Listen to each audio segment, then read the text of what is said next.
Hey y'all, welcome back to Ask Jenn. So, I have appreciated you guys sending me all of your questions, telling me your business, telling me y'all want to kick y'all man out y'all house, but we are wrapping up. This is the last episode for this season in this studio. So I appreciate you guys tuning in. As I go on my brief hiatus, I want y'all to keep tuning into the Uprising Network, watching all the shows that they already have lined up, and keep watching me. It's on YouTube. You can watch this as many times as you want. Play it for your family during holiday dinner. Play it for your boyfriend when you want him to get out your house. Just keep it moving. I want y'all to keep watching and streaming all of my episodes. I appreciate all of you. So by the time this episode air, will be a little later in the holiday season. You know, some of y'all will be last minute shopping like me. I know how I get down. And y'all are probably going to think, dang, it's some women in my life and I have no idea what they want for Christmas. But Jenn got you. So I took it to my Twitter that I've had forever. So if you don't already follow me, Jenn on the rocks _ at the end. And I went to Twitter to ask my favorite Twitter homegirls, what don't y'all want for Christmas? And let me tell y'all something. The answers were quite colorful. So what I'm about to do is go straight off my phone and give y'all what they answered, okay? So the question I asked were, ladies, what is something you don't want for Christmas? Like, if you get this as a gift, you're gonna be mad. One of the first answers I got was anything musk, as a perfume, lotion, etc. When I hear musk, I think of cheap white diamonds, matriarch of the family, very Medea. If you don't see your wife or your girlfriend or your homegirl as a old ass lady, don't get her nothing musk fragrance. You don't want your room to smell like white diamonds every time the girl walk in. Stay away from that musk scent. Clothes, because for some reason my family be trying to hold me, getting me big ass clothes. Let me tell you something. If I don't know nothing, I know one thing about family trying to hold me. Do not buy me no clothes. I'm very particular about where I get my clothes from. No, I don't want you buying me something off the clearance rack at Walmart that you picked up when you was last minute shopping. Do not bring me no clothes. Anything that involves the house was another thing.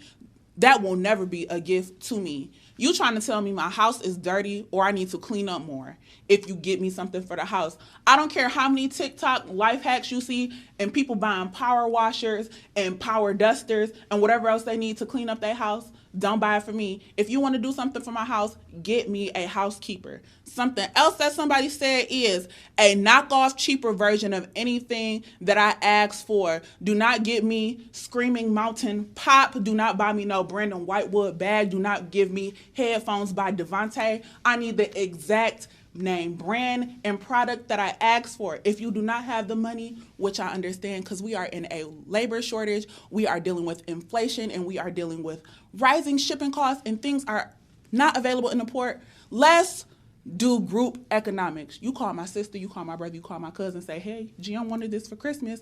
I got 300 on it. If you get the other 300, we gonna have the money. Get it together and get me the real one that I asked for. If not, bring me a gift receipt because I'm probably gonna return it and use the money for gas because gas is what? $3.50 a gallon.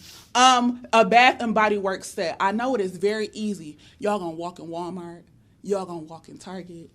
Y'all gonna walk in all these stores and see in the aisle before you check out all of these nice little gift sets that you think, wow, this has lotion and body wash and a loofah and everything else in the kit. She's gonna love this. Wrong. I'm not gonna love it. It is actually too good to be true because all of this stuff sucks. Do not buy me none of that melon, cucumber, lemon, lavender, sage, and whatever you have in the Meijer, Walmart, whatever checkout line because you don't have time to buy me a real gift. I don't want it. I don't want to see it. Don't buy it from me. Give me money again so I can buy gas or I can pay a bill or something. If all else fails and you don't know what else to give me, please get a bitch money. Everybody need money, right? Niggas are suffering. Give me some money. Give me a gift card. All the things I listed and so many more, these are the things that the girls are not wanting for Christmas. So if you are watching this in time to do your last minute shopping, please take heed to this list. If you don't want nobody to kick you out of their life for the new year, do not buy none of these items. I already told you, you can't say you didn't know.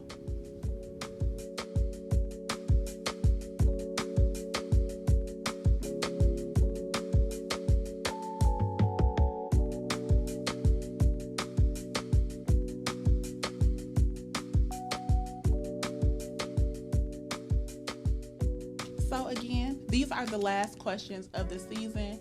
And of course, in y'all wonderful fashion, y'all have brought me drama. So let's end with a bang. First question. How do you break up with friends who won't let you go? I try to leave, but they bombard themselves back in.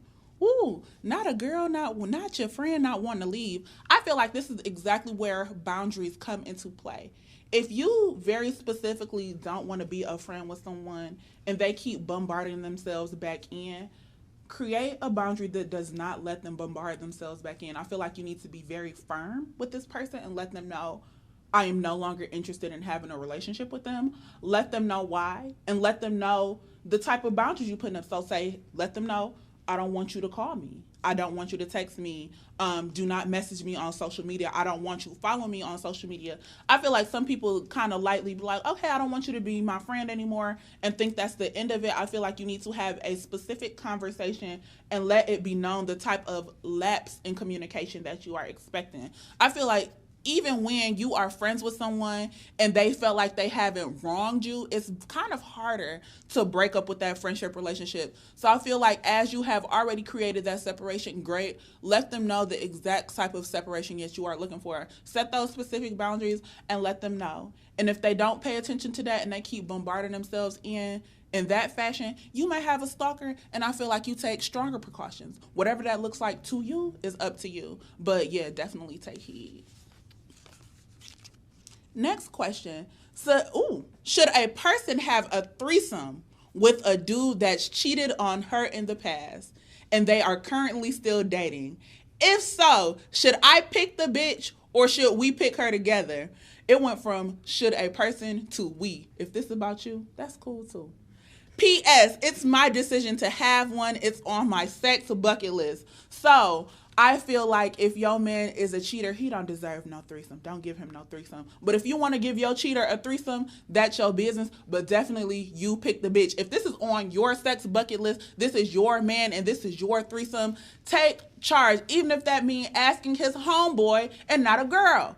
But if you are trying to have a threesome with a cheater, definitely pick the bitch, because at the end of the day, if y'all end up breaking up because he end up cheating again, your sex bucket list is still crossed off. You still had your threesome with the person you want to have a threesome with, and the man is still gone. So definitely do not let him pick before he had you in a room, one of his side bitches, and now y'all are fighting. We don't want that. It's the holidays. Growing up, I wasn't allowed to be myself, and it was like code switching, even for my people.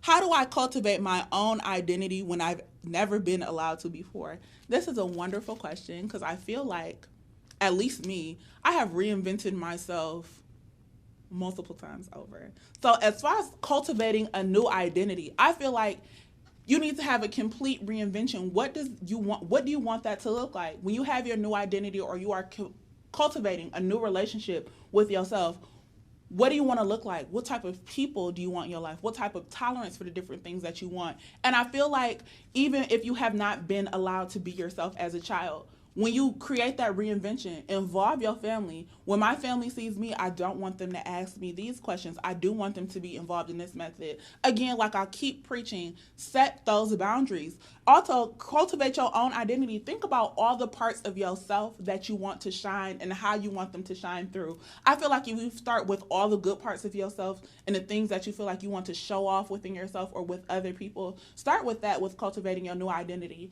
See what type of feelings that they attract, see what type of people that those things attract, and if something that you like or you feel like is encouraging on the path that you want to stay on, continue and build yourself off of that. I feel like people should not be afraid to become a new person. If you want to be a new person every year, that is your business. There are billions of people on this earth. There will be someone somewhere who is willing to tolerate the old and new versions of yourself. Do not stop reinventing, and don't let limiting things like culture or family or things that have been instated in your past keep you from being the person that you feel like you wanted to be or you could be this whole time. So good luck. I feel like creating a new identity for yourself is something that should not be limited, and do it as many times as you want. And I'm very excited. I hope to see whatever new version of yourself that you pull out. I hope I like it. It's cool. I hope she keep watching Ask Jenn. Good luck.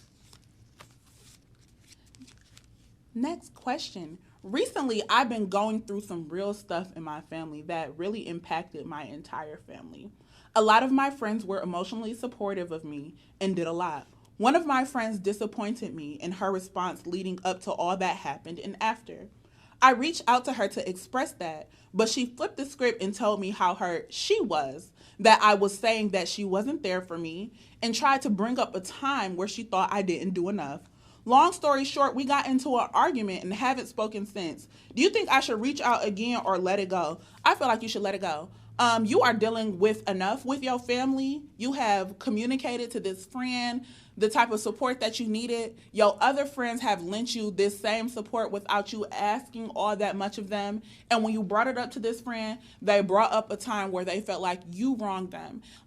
In my opinion, this friend is not particularly interested in what you are bringing to the table unless it has to do with them. It's giving very selfish. And with the things that you're dealing with in your family, you don't have the time to be selfish for yourself. So definitely you don't have time to be selfish for another friend. Please let that friend go. If they cannot understand that what you are going through with your family is far more important than your lack of or inability, or it's impacting your inability to be a good friend to them, you gotta let them go. I'm like very, very family oriented. That's why I let people know like my very close friends are in fact my family, because that's how I treat them. Anybody who does not understand or cannot deal with the fact that my family is first is really not for me. So if you in that kind of headspace, the question was let it go or bring it up. Let it go. So I have a friend that just moved to a new city. Me too. I miss her. She went out with a mutual friend of hers. They got into it on the first link and had a couple more sneaky links after that. She later finds out that they're her mutual friend, that he's married. Ooh, this is drama. I'm so happy y'all bringing this to me on my last episode. Thank you. She confronts him, and he's actually in the middle of the divorce, and she found proof. Okay. I see the situation as way too messy, and she thinks she needs to leave it alone. She thinks he's a nice guy, spends money, and takes her out, so why not have some fun while she's not looking for anything serious?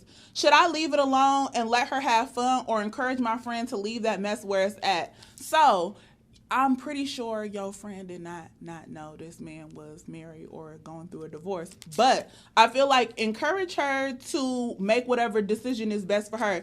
If you have already told her that this man is married and going through a divorce and she's still messing with him, she's still having fun, she's sneaky leaking with them behind your back, whatever you have to say, she's probably just not interested in. And that's not your fault. You have given her all the advice and all the understanding that you possibly can.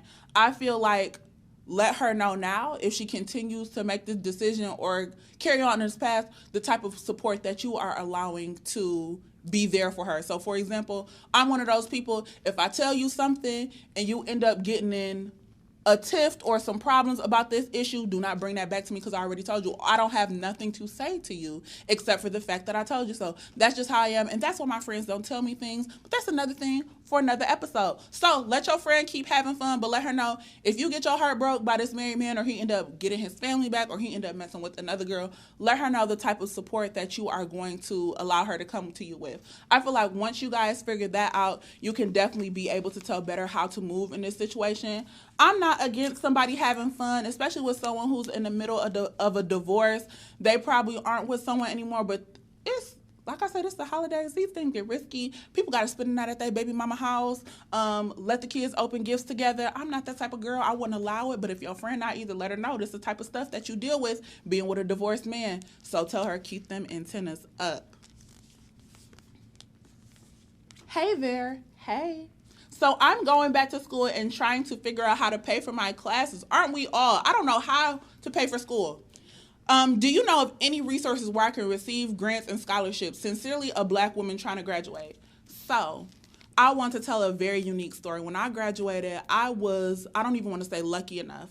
I was able to apply for school and be independent, meaning that my parents' financial contributions did not count towards my financial aid, meaning my EFC was 0, meaning that I got the max amount for all my loans, right? I was very lucky enough to receive that. But anything outside that max amount, school was very expensive. I always needed some extra money. So what I did was, I went to the financial aid office and found a very good friend.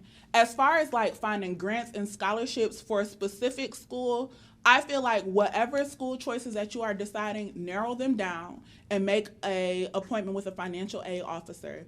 They have the most knowledge and the most understanding of grants, scholarships, and additional pots of money for school that you might have not known that you are eligible for. So if you are making the choices about schools you want to go to, I suggest looking up the name or the information of someone in a financial aid office, finding them emails, and sending them a personal email that I'm interested in applying to school. This is my program. I was wondering if there are any additional scholarships or pots or money I might be eligible for. Start with that. I feel like people want to look on Google and all these different scholarship websites and stuff like that. I feel like everybody is doing that. Figure out what school you want to go to, cultivate a very good relationship, and see what that school is willing to offer you. Especially when I think about when I applied to college, there were so many scholarships and funds and different things that were already within the network that I had no idea about, simply because I was not plugged into the school network. Plug into that school network and see what money is available now. Also, a lot of these schools right now is getting a lot of federal dollars because of COVID. They is giving away money. See how they can give some to you. Good luck. Going to school is always fun. When I be like, oh my gosh, I don't know what I want to do next in my life, going back to school always come in my mind, and I never go because I hate school so much. I'm so glad that you are going back. I hope you love it. But just plug into that school system and see who can give you some money, because you know they got it. They got it. Next question. Okay. A good friend of mine has been borrowing money from me frequently. She always returns it. But recently, I've had a change in economic standing.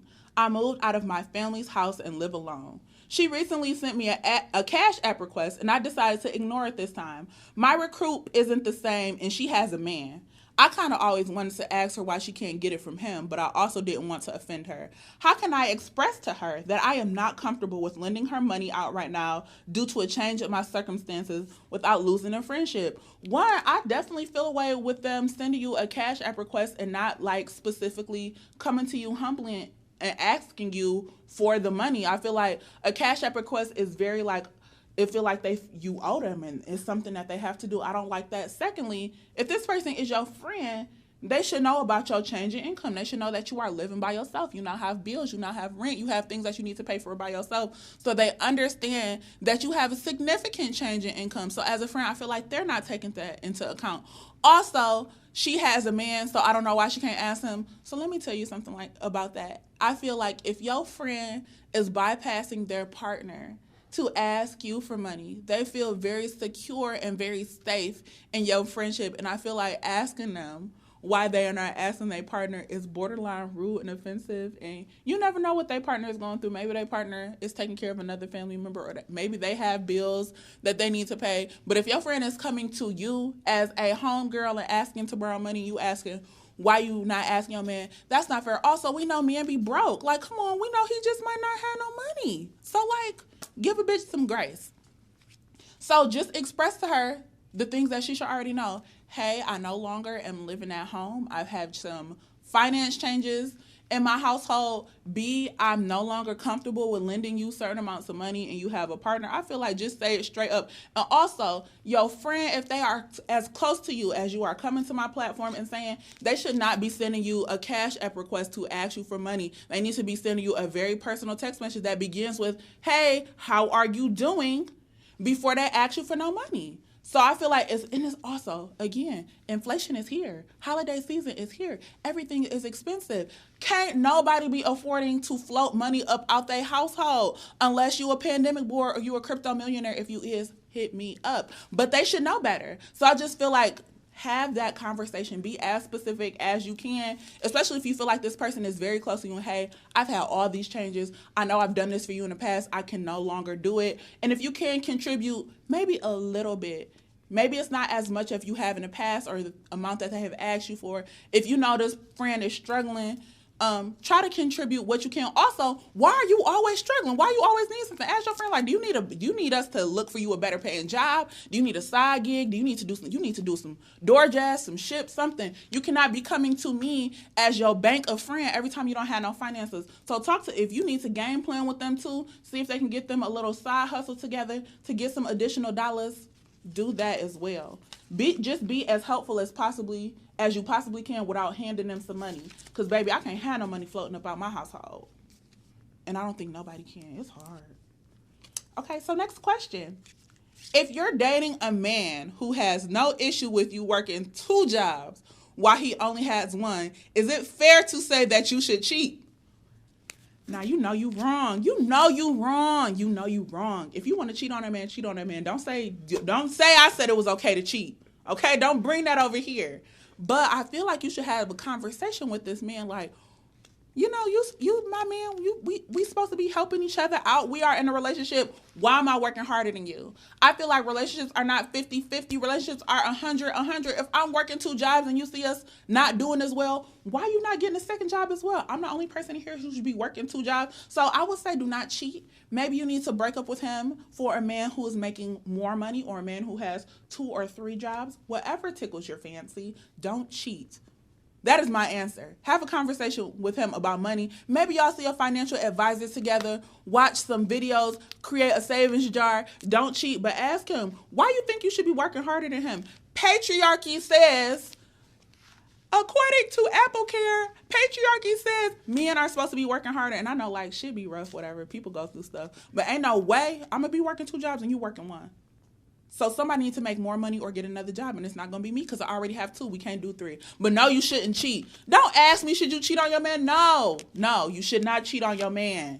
Tell him to get another job, scaredy cat. You just going to go cheat, and you going to cheat, and the other man going to be broke too. Now what? You done left the broke man for another broke man. Now you in trouble. Now you in bigger trouble. So just dump him. Just dump him. Just dump him. Dump him.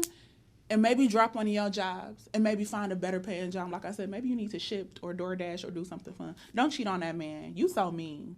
Don't do that. It's Christmas, Danita. How do you feel about friends pressuring you about becoming official with the guy you're dating? First off, my motto is single until married. I know that's right. But it get annoying when your friends constantly pressure you with questions as to why you aren't in a relationship yet.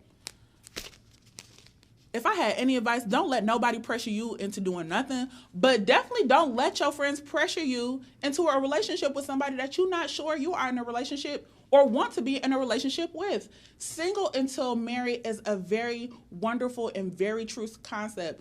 Don't let nobody pressure you into pushing a relationship forward before you are ready. I feel like the dynamic around relationships are changing a lot. I feel like so many more people are going with the flow. So many people are more open to seeing where relationships get them, which is fine. But I feel like if there were a reason to move your relationship in another direction, it should not be your homegirls. Let this person sweep you off your feet. Let them make you feel so secure that you feel like you cannot go a day without them. Let them treat you so good that you're not willing to let nobody else on earth treat you better than them. Don't let it be your homegirls asking you why you ain't got no man. Okay. This is back to the front. So I have one more question. It is very long. And what I love about this question, I wanted to end with it. You know my questions come in anonymous. I don't know who any of you are. This person has said their names, then they name names. So if you are in this question, cut to this moment, put it on in front of your homegirl, have her watch it, listen to what I say, and have dialogue about that afterwards, because I hope y'all get to the bottom of this, okay? My name is Kay. Hi, Kay. I have a question about an internal conflict I'm having. I'm going to try to explain this the best I can. I have a childhood friend that I introduced to my high school friend group over 10 years ago. We are now all 32 to 33 years old now. She and I fell out almost 2 years ago around the time of my wedding, so she was no longer in the wedding, but everyone else in the friend group was. She left the group message and all, but we still have the same friends, so when we link up as a group, it's super awkward. And she goes out of the way to make it that way, does not speak, tries to ignore me, and does not make conversation that includes me. I have no issue being cordial with her because I realize how awkward it is for the group and having to juggle between us, but it's almost like she enjoys this fake beef and the fact that she's closer to them than I am because they have more in common. I'm married with children and they're all single with no children. And I realize that I'm in a different stage in life. And I have no issues with their friendships, but I'm at the point of just graciously bowing out and removing myself because of the awkwardness. It's draining and I'm just over it. My question is, how do I address this? So y'all know how I feel about friendships. So romantic, so loving. But yes, friendships end, and that is not beef. Like, that's not a cause for beef. People are just in different places in their life and can no longer hold space for that other person.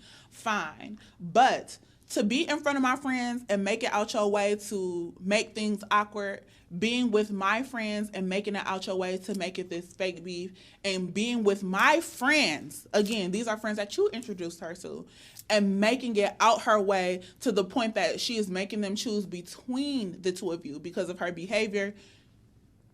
Call them friends. Let them know, like, hey, y'all been around. Y'all see how she act around me. I've been cordial. I've been on my best behavior. I have done everything possible I can to try to make this girl still feel comfortable, still not be awkward, and she's still treating me this way. What do y'all want to do? I feel like your friends probably need to make ways for y'all to gather or do things without this person involved. Y'all not friends no more. Y'all don't all have to gather together. I know it make it easier, but friendships are work. Friendships are not easy. If they want to be able to maintain their friendship with you, they might need to be able to gather with this person separately from you. Also, ask them, like, is there something I may have done or did not know that I have done in the past with this person and have them have a secret animosity for me? Maybe you need to issue or offer some type of apology. I'm the type of person, if the intent was wrong, I'm willing to say I'm sorry. Everybody is not like that, but you know it happens. See if you need to offer an apology. Also, you and this person will also friends before. See if y'all need to come to some type of compromise and agreement, like, hey, when you are around them, I will not be around. I hope that's okay. If there are any unresolved issues with us, like, that's fine. We just won't be crossing each other's path. Have them figure that out. And especially, like you said, you are now married, you have children, and the other women are single and are not. Y'all just might just be able to, y'all probably just need to have a separate conversation and figure out what type of trajectory is our relationship going in, and where do you see me? Y'all don't have kids, y'all not married. I feel like we no longer have things in common. Where do you guys see this friendship going? I feel like you probably need to analyze your friendship with every person in that friend group and see how y'all need to move forward. I don't think not being friends with anyone is a cause for a beef. We just probably need to separate ways. You probably just don't need to know things about me anymore. We probably don't need to hang out with each other anymore.